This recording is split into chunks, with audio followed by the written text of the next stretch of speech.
Really excited that you're both with us today. And thanks to you, our viewers, for tuning in.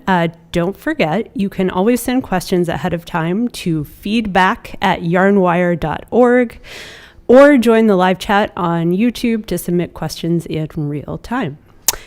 With that, I'm going to pass it to you, Argeo. Thanks, Laura. Everyone, thanks for being here. David, nice to see you. Good to see you. So I'm going to jump right in with a little bit about David.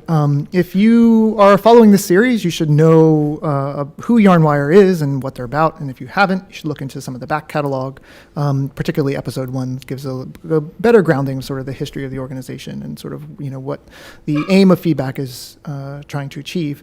So David, you born in Iceland, correct? Yeah, I'm Icelandic originally. Yeah. And the town you were born in is not Reykjavik, it's somewhere else. Yeah, it's a town called Akureyri. It's up north. It's, for all intended purposes, a small fishing town. It's also Iceland's second city with a grand total of something like 18,000 people in it. And it sits on the North Shore, so, we get the extreme light differences and winter weather up there, which makes it a really nice place to be. How do you find yourself sort of in a small fishing village in a very small country, like 350, 60,000 people in Iceland, to a place where you're sort of working as a composer in sort of an experimental music context? Yeah, when I was a kid, there was a very active, and there still is, a very active sort of music school system there. And I do think that part of it can go back to that, but really I think another part of this is that we got very lucky right after the fall of the Berlin Wall and the sort of changes in Europe then. There was a mass exodus of Polish academics, and my hometown actually ended up with quite a few teaching music. This actually happened too in the war. Icelandic music education completely grew out of people escaping Europe. So I had one of the teachers I had a lot of wonderful teachers when I was young there, but one I think that sort of helped quite a lot in this is a man called Marek Podajska, and he was the counterpoint teacher at the Krakow Conservatory and ended up teaching me personally there in piano lessons because he had nothing else to do. So I had some other amazing teachers there as well, but I just think that is kind of an interesting thing that gets sort of overlooked in the Icelandic music history, is this massive influx of talent at that time. That's interesting because that sort of seems to line up with a period in international culture where Iceland starts to sort of start to take more of a presence on a global stage. Sort of looking into the 90s, of course, with Björk becoming just sort of this massive mega star. Yeah. And then sort of a continuation of sort of like institutional development, the building of Harpa, which is this fantastic multidisciplinary art center in Reykjavik. And then sort of this larger collection of composers writing music, finding the way out. I'm thinking of people like Valgeir Sigurdsson and sort of the collective around him, and then expats coming into Iceland, like Ben Frost, of course, as being also a very famous person living in Iceland and connected to this place. This development of culture sort of starts to boom over the past 20 years, 30 years or so. And I'm curious, you're sort of about that age as well. Do you see yourself as part of that movement, of sort of that cultural movement out into the rest of the world? It's hard to say. I probably left right before that sort of happened, so a lot of my friends were very big parts of how the scene sort of exploded there. I left the country in around 2001. And the groundwork had been done before, but the sort of really big explosion is somewhere around maybe 2005, 2006. And I do think in many ways it's people sort of started taking a very entrepreneurial approach to this, and as well, like the government support got rehashed. It had been sort of focused on very few kind of bands or trying to get things out. And in a weird way, my view of this history is obviously very colored, and I'm very biased on these things. But in a weird way, sort of the pop culture led to this experimental things kind of blowing up in some ways, because a lot of my friends were touring as sort of backup bands. These are experimental composers, so they were able to stay in music much longer than they maybe otherwise would have. So, the experimental scene could live on the side of the pop scene, or vice versa. But when I was there, I was not part of the experimental scene there, and it wasn't very powerful at the time. And I probably would at that point and possibly even now fit into the more sort of, I don't know, conservative way of doing things, because I'm still writing music at all. So, it's, I don't think the experimental scene there would quite accept me as experimental in that sense. But separate from sort of, separate from sort of a technique perspective, or even like a musical style perspective, do you feel yourself sort of tied culturally to sort of the other music coming out of Iceland? Yes, and I mean, it's always hard for me to fully be honest about the relationship between support from people and the music and the art being created. And the interesting, I think an interesting way of thinking of it is that when the sort of COVID crisis hit, everybody obviously went on sort of panic mode, trying to figure out their future and their life. But all my Icelandic contacts, and not necessarily just in Iceland, but like internationally, they reached out, and like all the projects I'm working on right now are in some ways relating back to Iceland. So there was I definitely feel right now very strongly connected to it, not necessarily to what's happening in Iceland itself, but to the sort of greater diaspora of people that came out of it. And these are not people I knew when I was in Iceland, actually. And there seems to be sort of how should we put it? People seem to be looking out for each other, and as such, I definitely belong to it. Musically, there's, like you said, there's a lot of styles. Stylistically, it's hard to say where I really fit in that picture. So yeah, I can't really go into that. So outside of Iceland, then stylistically, what do you sort of think of as being great influences on you as a composer? I'm talking about either other composers or pieces or stylistic movements in general. Right. I mean, I can very easily talk about it in like formative terms. So when I was a young composer, when I was studying, the composers that had like a very, very clear influence are like Feldman, Sciarrino a little bit, Scelsi. These sort of people that were approaching music as a sound, but still focused in on the relationship between the sounds, not just the sounds themselves. As time went on, I find myself listening less and less to sort of classical modern music, and more just listening to what my sort of peers are doing.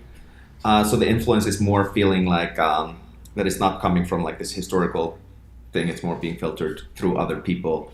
So it's very hard for me to say what right now is the influence. Totally. Yeah, it's hard to sort of break down for yourself like all the whole entire pantheon of things that have influenced you over many decades. Right. There's so many different... and it changes constantly, right? It's people that had a very big meaning. I mean, we know when I was 14, I was listening to a lot of Prokofiev. I don't think I've listened to Prokofiev in probably 25 years or 30 years at this point. I think we all were. Yeah. Yeah, it's a gateway. So, and I mean, Feldman still has like a big, solid sort of hold on my heart. But again, like probably 10 years since I last listened to a Feldman piece with intent outside of a concert setting. And even then it's, it's about that long. So. Interesting. Feldman's a good segue for us, and his sort of compositional aesthetic of sort of dislocating sounds from sort of the written material in a way to sort of create something that's happening in real time in sort of like a like raindrops almost sort of falling from the sky. The piece that we're going to discuss today is actually part of a series of pieces called Negotiation of Context. And I want to talk a little bit about what context means to you. That title is very evocative, and the more that I think about it, the negotiation of context, needing to understand exactly what context is. Up on the screen, there's a quote from something you wrote in 2012 called On Sound and Context, which people can search out if you like, which I believe you say is neither a guide nor a treatise or an answer to any question, just more sort of just some thoughts that maybe don't have a resolution yet. And I'm wondering what is a context? What does context mean to you? Yeah, so I mean, if you read that text, it very much reflects sort of this stuff that I was reading at the time, which it relates to like just sort of very basic ideas in philosophy of the 20th century of, where does perception come into things? Where is reality constructed? What is the actual fabric of things that we see? And more technically, it relates to these sort of very mosaic-based pieces, like negotiation of context, where sounds basically can be heard either completely independently, like you say, raindrops, or you can hear them in these contexts. And the context really, I think the correct philosophical term for it from like 100 years ago, and again, I'm not a philosopher, so I'm not going to be held to any deep understanding of this. It's basically it's a concept, right? So things that we experience, things that we encounter, we group them into these concepts. And for example, chairs don't exist. There's no such thing as a chair. I mean, there are things that exist, I'm sure, but like chair is a good example. Like you could be like, well, chair is a thing with 4 legs and a back, and you're like, well, what about a chair that is a block with a saddle on it or something, and you can sit on? Like, well, it's a thing that you can sit on. It's like, yeah, well, yes, it's a thing. It's an object that exists that has a function to us, but it does not exist, right? It's not a category, like an a priori category that exists somehow in the world. And it's just fascinating to start thinking about music and sound in this way, and it really got me sort of deep into really focusing in on what the sort of elements that things like a chair, like what is a chair in music, and what is a leg of a chair, So I guess context in this sense is the chair, if that's helpful. And is the context then of the chair only when the chair is when we're talking about your music? Is the context of the chair only when the chair is being used, or does it continue to be a chair when it's not actually being used? As in, when the sound is being made, does that context only exist then, or when it's over or before it happens? Sort of, I guess the question I'm asking is, does context exist separate from a narrative, sort of horizontal existence versus a very vertical existence? Right. Yeah, I was running through my notes relating to this piece, trying to sort of understand on some level what I was doing back then. Not that I'm not doing anything, I'm still doing the same thing, but it was like trying to be like, okay, let's do some research before I try to answer these questions. And I came across something that is like sort of a quote and sort of text. I'm not sure if I'm stealing this from somewhere. Like it's definitely from somewhere, but like it's very paraphrased in my notes. But it was basically came down to something to the nature of that are things like concepts. They just exist when we see them. They're not like a separate thing we're thinking about. It's just a thing we experience. However, when we come into contact with something that either reflects on or repeats that experience, then suddenly you're thinking about it. There's like a reflection on the original chair. Like I encounter a second chair. I'm like, oh right, this chair doesn't have any legs, and I can think about that. And suddenly it's an object, like the object of chair suddenly exists outside of these instances of it. And then in the music, it's very much like that. These contexts or concepts or whatever you want to call them. I like calling them contexts, but it seems to confuse people quite a lot. They basically are things, musical things that exist in the relationship to other contexts. They can be constructed from multiple things. They can have very fixed natures. There's multiple ways you can play with this. But at the end of the day, their contextness, their thinginess holds as long as you're hearing them in some relationship with other things, so that you can really understand that these sounds belong together. You hear them as relating to a context, right? Which, if you didn't have this reflection of a secondary context or a repetition of the same type of context constructed differently or something like that, you wouldn't really be able to think about them in these terms. They would just be a sound thing. Even if there's some relation between them, it still would just sound to you like a wall of sound in some way. There wouldn't be this ability to separate yourself a little bit and think or experience rather than think these things as something that sort of are lumps, other than lumps of rhythm or lumps of pitch and stuff like that. And so is it possible for there ever to be, either in your music or in existence at all, is it possible for there to ever be a sound that is contextless? So if you actually, and again, if you read that paper, I had actually ended up, like I said, it's not intended to be a treatise of any way, but I still had cornered myself so badly with regards to some pieces that it came down to this idea of like a piece almost being an identity function of itself, just being itself, just existing purely. And I think, yes, in that sense, like you could have a thing where, you know, I have some old music, like an old double bass piece that it really is just announcing the existence of the double bass in the space. You know, the double bass does a lot of things, but all it's really doing is like, I am double bass, you know? And we know like there's a lot of new music pieces that are like this. It's like, this is what I am. Like, you know, it's not about what's happening inside of it. Specific sounds, however, it gets trickier because, yes, often in my pieces, I do play with trying to break down the relationships in these contexts so that we start hearing them. And sometimes, you know, I don't know how deep I want to really get into this because I can talk all day. But there is this idea that you have a sound, you know, and let's say the sound is like, and it's part of some context when it goes, you know, whatever new music sounds like. And that sound, I can isolate that. I can have it standalone. But then I can also recontextualize it so that the and the are all of a sudden separate sounds, right? And that recontextualization is like what was a sound object before that could stand alone is like all of a sudden two parts, right?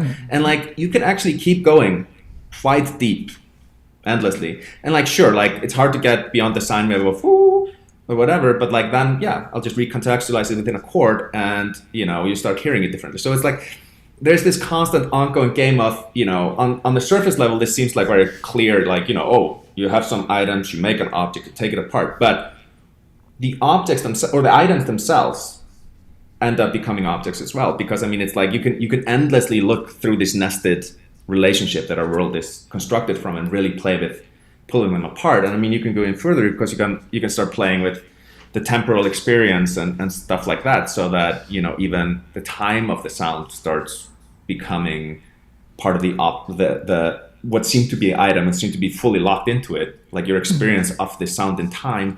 You can distort that. I do that quite a bit in the cartographies, which is another series. Yeah, so I mean, it's an endless question of like, well, what is a sound, right? I think it really comes down to that, because it's, yes, you can experience a sound out of context, but that sound probably internally contains an extreme amount of context. And if not, if it's even just a sine wave, it probably has some evocative ability in the situation or the context that you're actually hearing it in. And I mean, when I think about it, sort of contextualizing it historically, I sort of think in the 50s and the 60s, you know, there's always been composers who are interested in structure and sort of, you know, deconstructing it or understanding how things are built. But, you know, John Cage, the American composer John Cage, specifically with, I think, the piece The Seasons and then also the last movement of the string quartet, is interested in writing these pieces where, okay, there's a sound and what happens before doesn't matter, what happens after doesn't matter. It's only this moment in time that's existing. And then that similarly translates into Stockhausen, who was famously obsessed with structure throughout his entire life and moment form, that there is nothing existing except for the beginning of time, the ending of time, and the sound that's happening in this moment. But it seems like yours has a little bit more fluffiness around it. It's not quite as cold cut as, you know, just being like, only this. There exists a little haze around it. Does that seem correct? Conceptual ideas anyway, though, like, could you even hear those pieces out of their context? Like, or, I mean, the question that I was going to raise to you is, like, could you even play a piece in that way where you're just making sounds that can, you know, only exist and with no regard before or after? I think on a first read in a piece, you're kind of figuring out how they relate to each other. You know, I was thinking about this when you were talking about these contexts, David. Like, I think it took us a while, and, you know, correct me if I'm wrong, guys, to figure out what the context was and what the the connections were. You know, like when you're first digging into a new language, a new piece, because when we got your piece, it was totally new, right? We'd never played things like that, even though you worked on the sounds with us. And only after playing it a lot did we hear, that there could be these possible connections between a class of sounds, right, on the piano and a different class of sounds on the bass drum, and they could connect. You could think of them by themselves, but then, as time is going on, because there's such a limited amount of resources, actually, you can hear how they each relate to each other and each connect and create these arcs that are kind of their context, and then you hear them operating in the other pieces in the series in similar or different ways, and it kind of changes your perspective on how they work in those different contexts. And was that something that when the piece was written for you, you were sort of aware of, like David's ideas about this, you were aware of them before you got the piece, or things you discovered during the piece or discovered, years later afterwards? I don't know. Just discover it right now. I feel like when we heard it in the studio, there was kind of like an aha moment with all of us. We're just like, like I'm not worried about, like this is going to be a theme, I think, in the series. It's like, I'm not worried about executing the thing, but then I hear it coming together and I'm like, whoa. And now whenever we get to a specific place, I'm thinking, especially in the end of B with there's a rising like series, like even just thinking about it, it like sends kind of shivers down my spine, because like it's this motion that happens and it's this drama in very quiet music, but like that wouldn't have happened, I feel like, if the music before it didn't make that moment make sense. Yeah. And I didn't know that happened until we heard it. Right. But I do think, actually, just jumping in on that, like one thing that is important in this music, and generally speaking, I do think this also a little bit relates to the difference between what I'm doing and what you were describing, and where this fuzziness comes in, is that so much of this, because of this, it relates to these, basically, your experience of things. Like these things are really forming in your head, and this gets worse in my other pieces after. It's like so much of the experience is literally forming in your head that it is very hard to look at it on page and have any sort of understanding what's happening, because it almost like the piece almost folds itself after you're finished listening. So sometimes throughout it you're a little bit disoriented, but then like you think about it, you're listening to something new a minute later and you think about what has sort of happened, and that makes sense. Whereas if you would go back and listen to it like again first time, probably wouldn't make much sense. So it's like almost like a retroactive, it's almost constructing itself in your head retroactively. Well, The first chair you see doesn't mean as much until you see the second one. Exactly. Until you sit in a Herman Miller Aeron chair. Oh, yeah. At the end. Or just sit in an uncomfortable chair for long enough, and you just want to leave. No, but I want to tease this out a little bit further. So, so I guess the difficult question would be like, okay, David has a compositional idea in his head. He has a general sound to reality, or whatever, actuality, sound to actuality sort of interplay that he writes music in, a world that he exists in with inside of his head. And he writes this piece and he notates these things as much as he can. And then it's handed to you as performers, and none of you understand that, right? None of you know the theory. You probably could not really ever know the theory as well as he would, but you're put in this position where you play it. And then my question is, it's twofold. It's like, one, well, like how can you then believe that you're giving a just interpretation of a piece? That's part one. If you don't really understand the theoretical and conceptual framework behind it. And I'm not trying to like say that you guys, like that's just like maybe an unachievable goal, right? To really understand that. And then two is how much of the theory that David has in his head, he's putting the interpretation into the notation of the piece, so that his theory then gets interpreted for you, and all you do is just kind of execute.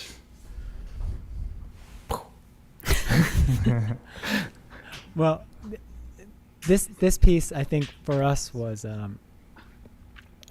a unique way of putting a piece together. Maybe it differed from other pieces in that David's notation is so specific that a lot of what we do, the actions we're executing, are very specifically spelled out. And so I think, correct me if I'm wrong, but I think we did approach it from less of an interpretive angle and maybe more of like a technician's angle.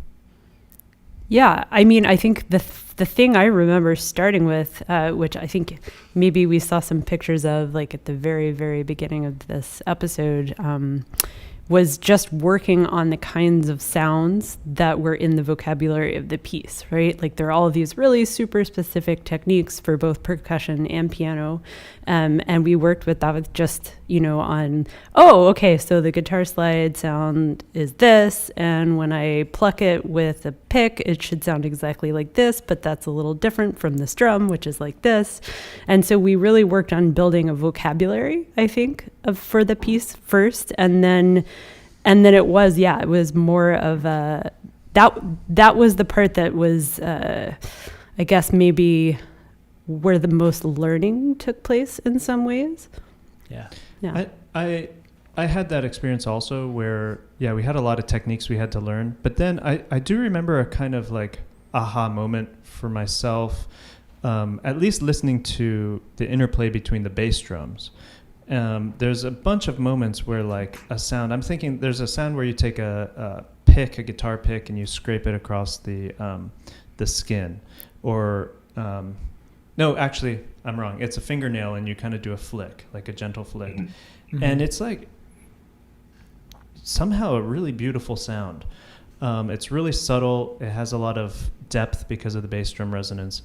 And when we finally were able to play through the piece, and, I heard myself make that sound, and then Ian's bass drum echoed it. It was like this, I don't know, this kind of, the communication of the piece started making sense in that moment to me, is what I'm saying. Yeah. So it went from being like, I need to make this sound good. I need to make this super ball and this rubbing thing sound good, to being like, there is this world that's being constructed between us. And there, I think, in moments where it's real clear like that, we hear maybe the theory and maybe the planning that's going on, and when we're given clues like that, then I could step back and be like, the whole structure of this thing is dealing with these things. That's why he jumbled up the A and the B and the C music. It wasn't something else. That it starts making sense. So but it took that technical thing to get to that spot. Did your playing change once that realization hit you? Did it like? I feel like it did. I wonder. Well, I mean, we looked at each other. We gave like cues. Which is a performative thing that I think we wanted to then pass on to the audience, right? To let them know. Yeah, you're that way. Yeah. But there's something we haven't said, and that is that we do play this piece with a click, right, in order to realize like the rhythmic precision, and that was we probably had fights about that. I'm like, probably we did. Why would there be disagreement about playing a piece like this with a click? Well, when you play with a click track, it's very easy to disconnect yourself from the other players in the group, and it stop listening. It has the danger of not being a piece of chamber music. Mm-hmm. And I think in the very early days, again, because we had not played a lot of of music like this. Yeah. Even just coordinating and executing things was so challenging for us as an ensemble. And we felt, really the first priority was for these ideas, these sounds to happen in time as they should happen. And I do think, like Russell said, the more we played the piece and the longer we played the piece, we did start to listen to one another, and we were aware of things that happened, and when to listen for them, not just to, we had expectations also for what we wanted to hear. I think it became more of a conductor instead of like a click track, something just keeping us together, and we were able to finally I think now we can just play the piece, and the click's just kind of going. but like we're able to really communicate with each other, you know. Just like a background noise. The click track is also like a conga sound. So we experience it like with this like really soft like conga back end It's track. the grooviest piece you've ever heard. I know. Yeah. In our minds. Pretty chill. I mean, I wonder, like, this is beautiful to hear because, like, this is the big reveal moment, although I think this was probably in the original linear notes, that the title of this piece is from a social psychology article called The Negotiation of Context in Face-to-Face Interactions. Mm-hmm. And the quote I wrote it off of is that for new actions to be perceived and responded to as meaningful, the shared understanding concerning what is being talked about, that is the frame of interpretation all participants are applying to what each other says and does, must be reached first. So the whole point is literally the process you described. So, but that's like a thing I keep away because it's like. So in answer to your question, Argeo, It's like yes, correct. Well, I want to actually listen to some of the piece here in just a moment. But before we get to that, I want to sort of talk about another particularity of this piece that actually relates to all these things. Is so the performance that we're going to listen to is a live performance, and in any piece of music, the difference between a live performance and a studio recording, of which you have done a studio recording of this and several live performances, there's usually a gap between these two, where one is very based in sort of the moment, and then the other has editing. It has the ability to sort of make the most idealized version of it. And I'm just curious a little bit with this piece in specific, and with sort of all of these issues, what some of the performative differences are in sort of like the studio recording versus a live recording. Definitely the like fidelity, I think, of all the very specific sounds. Some of the techniques are very finicky, and so if you don't touch, for a piano at least, if you don't touch the string in exactly the right place or have exactly the right amount of pressure on the guitar slide at the right moment, the techniques or the timbres can change by these slight variables. And so I think when we're recording, we were super picky about making sure that they were as perfect as possible. And then in a live performance, you can't do that. You have to just do your best, and it's very close, but it might not be, that 100% perfection. If I totally agree. Yeah.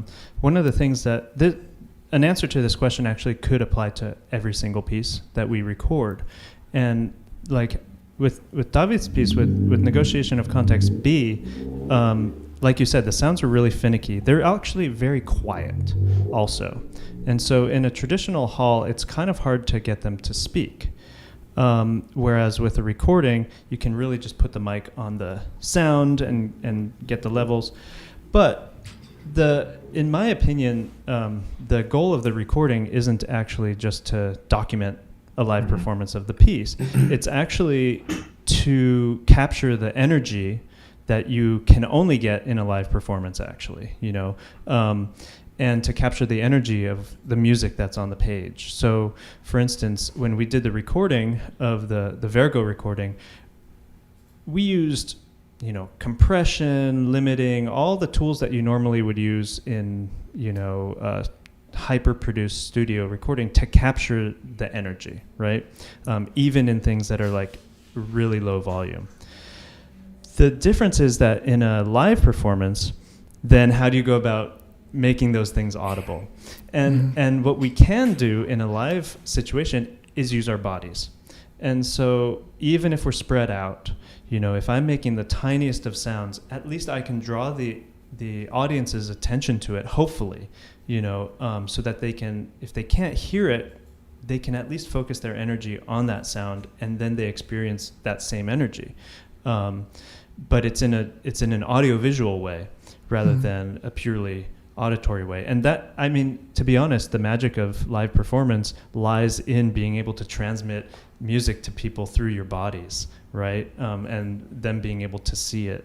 And on the flip side, the magic of a recording is that you can then take those bodily movements, hopefully, and translate them only into audio, I retract my earlier statement and throw full support behind what No, it's Russell the same said. thing. No, I was It's the just same that's thing so all beautifully over. said. It's a really, really perfectly put explanation. Well, then let's use that to jump into some music. So this A is caveat, though. A videotaped recording of something sometimes doesn't Yeah. totally work. And that's it has to be its own thing also, right? Like you need to be able to use. So I'm just saying that because this is a beautiful documentation, but it may be without the bells and whistles that if we were approaching it from a different angle, which we do have a video of this actually on the Virgo that we did approach that way. like a studio video. A studio video. Yeah. Yeah. Anyway, sorry, Argeo. Cool. So we're going to listen to the negotiation of context, B. In this piece, this excerpt, jumps in just about midway.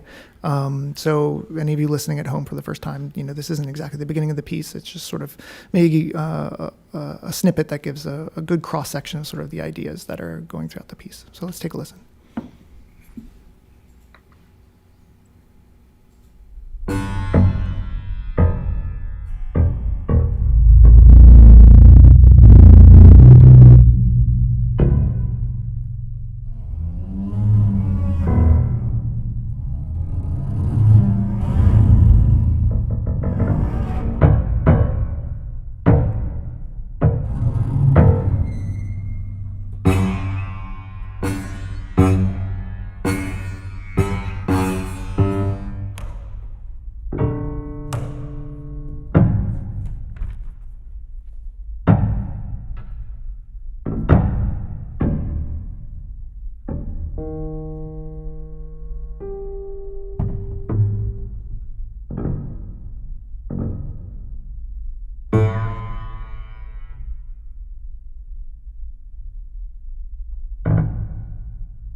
So that was a live performance by Yarn Wire of the negotiation of context B.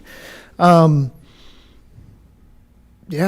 it's funny, even in just this little excerpt, I just find myself just being transported away for moments and listening to these sounds. And then it feels very like unfocused in the best way possible. It's just like I mentioned before, like raindrops, or just like sort of you're floating through space and these things are happening. The first thing I notice about this is you guys are really spread wide across the stage. I mean, the percussionists are in the far corners and the pianos are in the center. I imagine that this creates, well, I don't imagine, I was there. I know, sorry, I was at the performance. I know that this creates sort of a directionality across the stage where there's these sounds happening far left and far right, and then these other sounds happening in the center. David, how much of that is intentional in the piece, this sort of like movement left to right, or is that just a particular staging that we came to at that point in time? So yeah, oops, I hear myself on echo here. Okay. Yeah, it's in this case, it started off in the piece. It is a staging decision, but retroactively it's part of the piece. So the piece is really focused on, you have individual points happening, and nobody ever gets 2 points next to each other. So on a straight up technical level, it's very extremist on that. So like a plunk here can't be followed by another plunk here. So if you look at the score, there's always these the things are constantly moving. So anything that is forming in this relationship between the performers. So doing it this way, we were like, so originally it was intended to be like everybody's in like a square almost sitting, and you kind of get to see it sort of from the outside.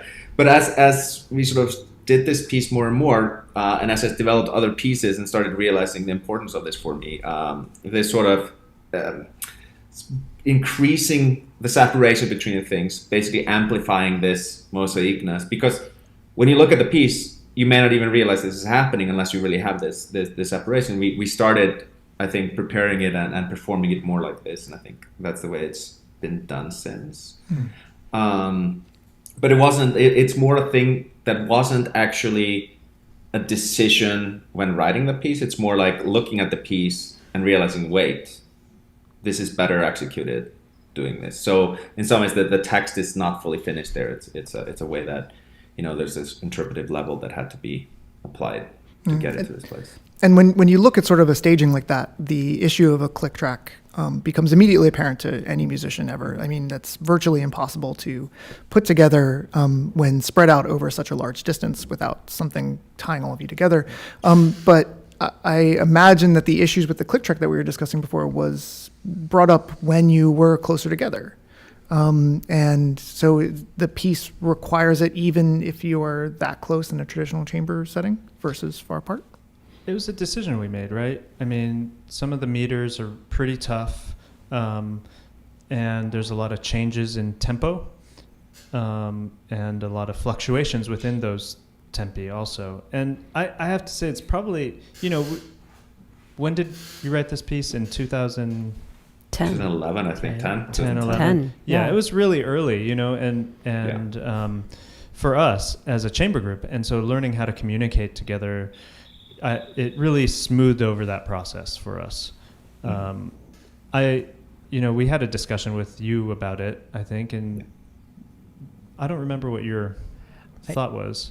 I think the biggest question we had was whether we wanted a concert listener to hear this piece, to hear the isolated sound relationships in reference to like master tempo kind of, or if it was just like relationships in time.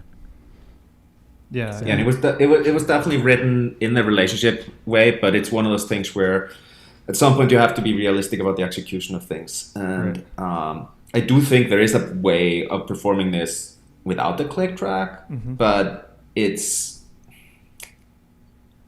questionable whether it's worth the effort relative to doing it with the click track. Yeah. As long as you can find ways that make the performer listen and just they are aware enough that they are still listening. I think the click track just zoomed us right in to the process. Yeah. It helped us leap over like technical issues of like cues and things like that and really kind of get to the heart of the piece. But focus on sound. Yeah. I mean, who knows how we would approach it now? And we didn't click track the other two ones, which, That's true. Granted, there's 2 persons instead of 4 in each of those. Right. 4 is that many fingers, sorry. but they're equally as difficult to put together. But I guess the fact is, like, for example, in C, which actually is on the screen right there, the percussionist or secondary performer is sort of inside the piano in front of the pianist. So there is a way of cueing. There's also this way where the sounds they're creating them together that literally is a relationship, whereas like the lines in B are actually the lines in C are longer, but the lines in B relative to A are much longer than these sort of things that can be sustained. Like there are lines in B that are, 40-second long or something of these points, which just keeping track of that for a performer, and like there are multiple layers of these happening at the same time. I mean, it's probably asking a little bit too much. It's one of those things where I remember when you guys wanted to do a click track, I wasn't necessarily thrilled, but it was like a thing where seeing how incredibly much that sped up the process made it very much be worth it. And it let us, like Argeo said, let us spread way apart. Yeah, which is there are things we could do that we could not have done at all. That's right. We'd be looking forward to the premiere in 2025. Yeah. David, you mentioned that this is one of three pieces. Could you talk about what the other two pieces are, sort of surrounding it? There's an A and there's a C, and this one for two pianos, two percussion is B, and how they relate to each other. Right. Yeah. So A is for piano and harmonium. It's like not like an Indian harmonium. It's sort of a house organ. We used a Chaplin's organ from the Korea War that I bought off of eBay, which is a fairly small instrument, but it can be done also with a much larger sort of. These organs were all around Iceland when I was a kid, and then they slowly made their way to the trash heaps. But they sort of exist in my memory, and because we're asking about Icelandic music, you actually can hear this sound. If you listen to pop albums in Iceland from like 2000 2010, it, like particularly sort of very kind of drony stuff, it will be there. And it's just an instrument that is really ingrained, like that sound is really ingrained in, I think, people of my generation in Iceland.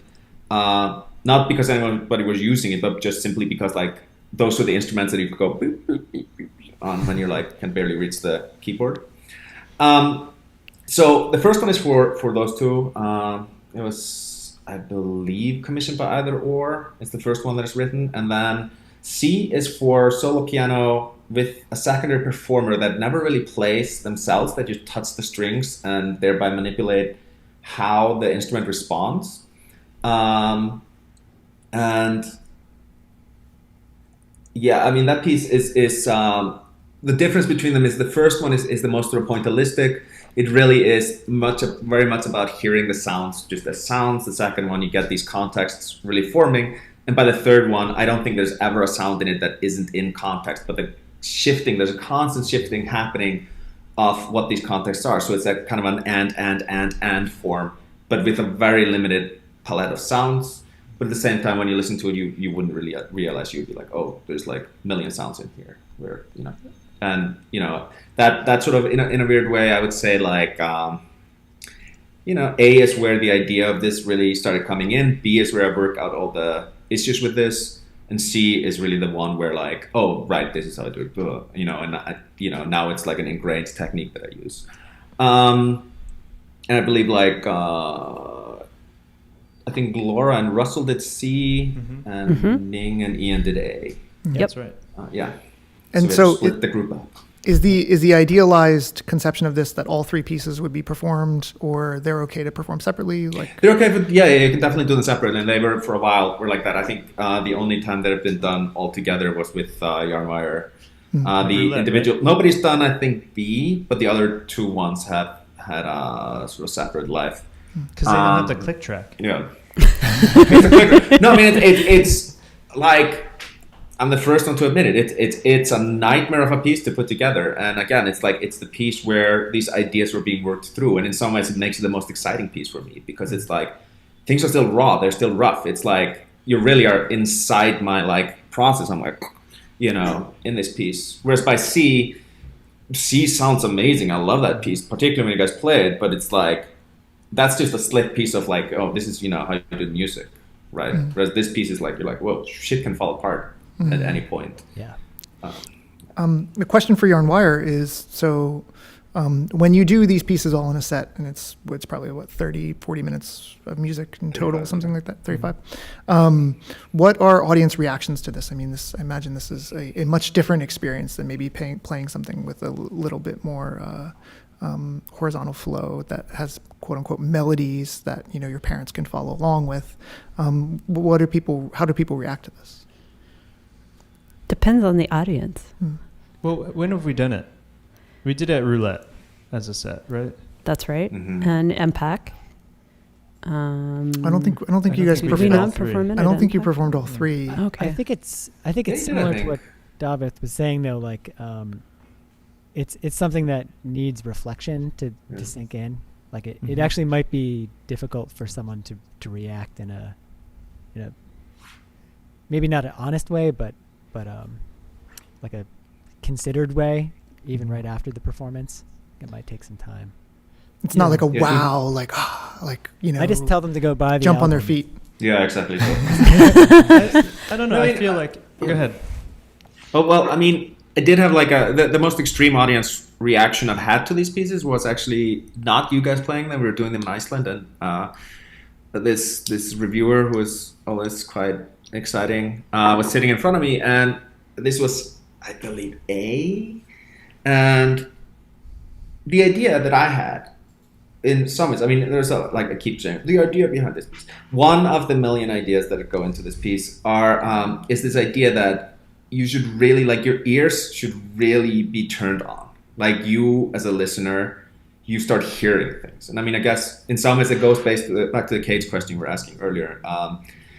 It's like this idea that it's not only about hearing this music, it's about activating the listening experience to be an involved experience. And so somebody walks into the hall halfway through this, which usually you barely hear, and I've never seen this guy so angry, turn around. Usually he would give a damn because he hates the music so much. But it was like this, something had hurt his soul, on some deep level. And it's I don't think he even liked the piece. It was just his experience of being in the moment, the hearing every single sound was so massively amplified that he just so yeah, that's my audience story. But I do think, in some cases, I do think that makes what Ian was saying, that makes it really hard sometimes to get people's reaction, because it's it's a strangely sort of fragile experience. You're a little bit vulnerable when you're placed in that situation of that form of listening.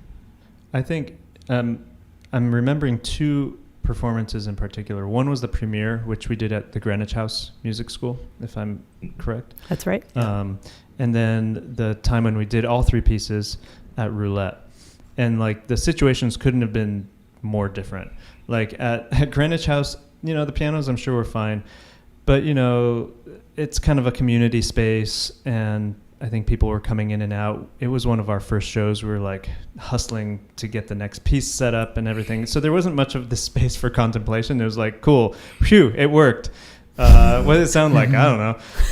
And then fast forward a bunch of years to Roulette, and I think what we figured out there was that we had to create a space for it, so that someone who comes in, and there's not that many people who are going to walk into a Yarn Wire show not knowing that it's contemporary music, stumbling across this. They'd be oh, I'm going to go to Roulette tonight. This is going to be awesome. Yeah. They kind of know what they're getting into, but still we had to frame it right. And they have a nice lighting rig there.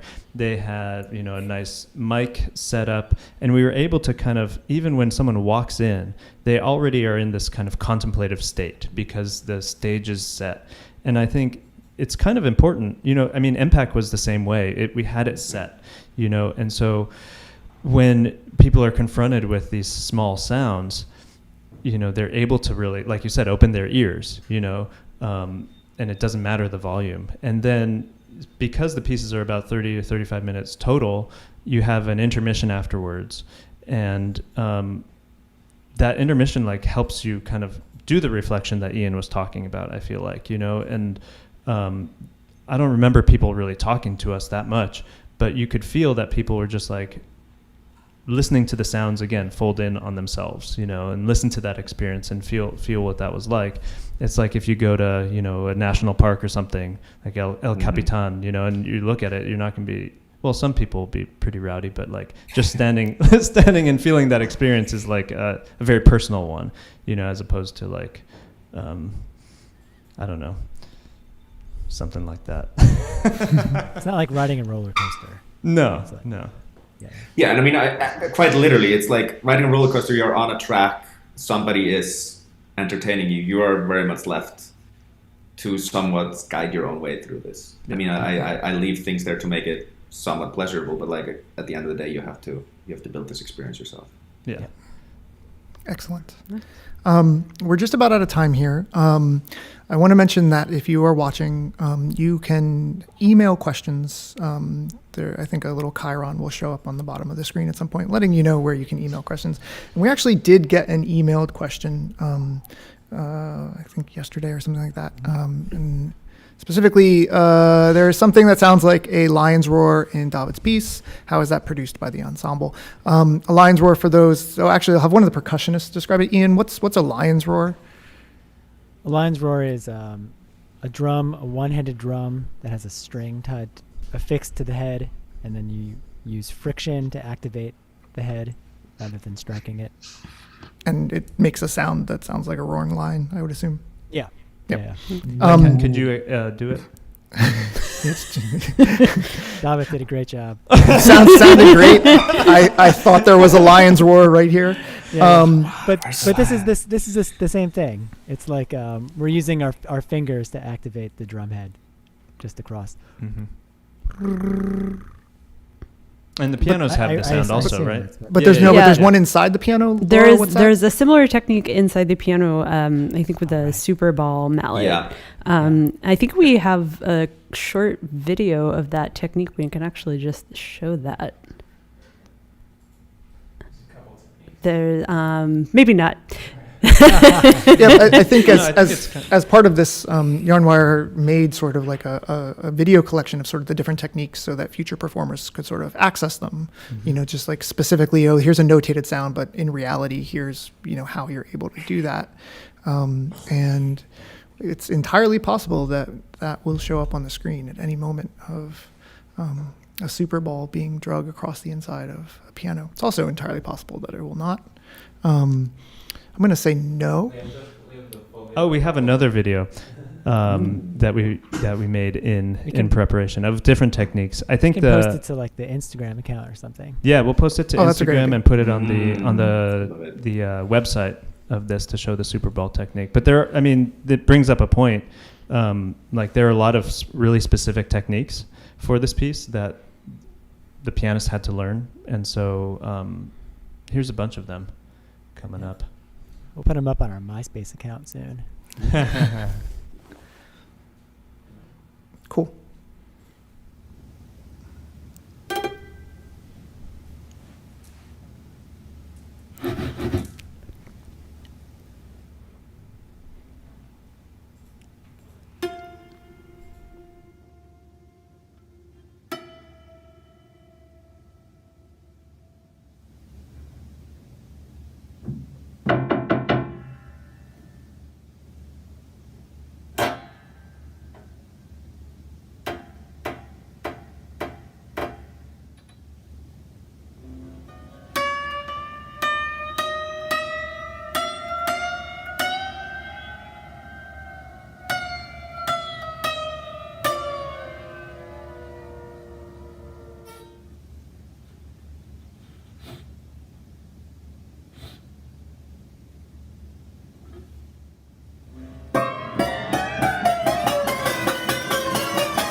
Aaron Einbaum and musicologist Erica Scheinberg. So tune in there for a great talk.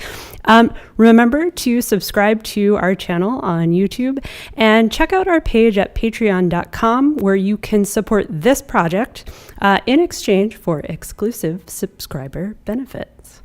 Like the Super Bowl video. Like the Super Bowl. Right. Thanks so much, everyone, and we'll see you on Thursday. Okay, bye. Thank you. See ya.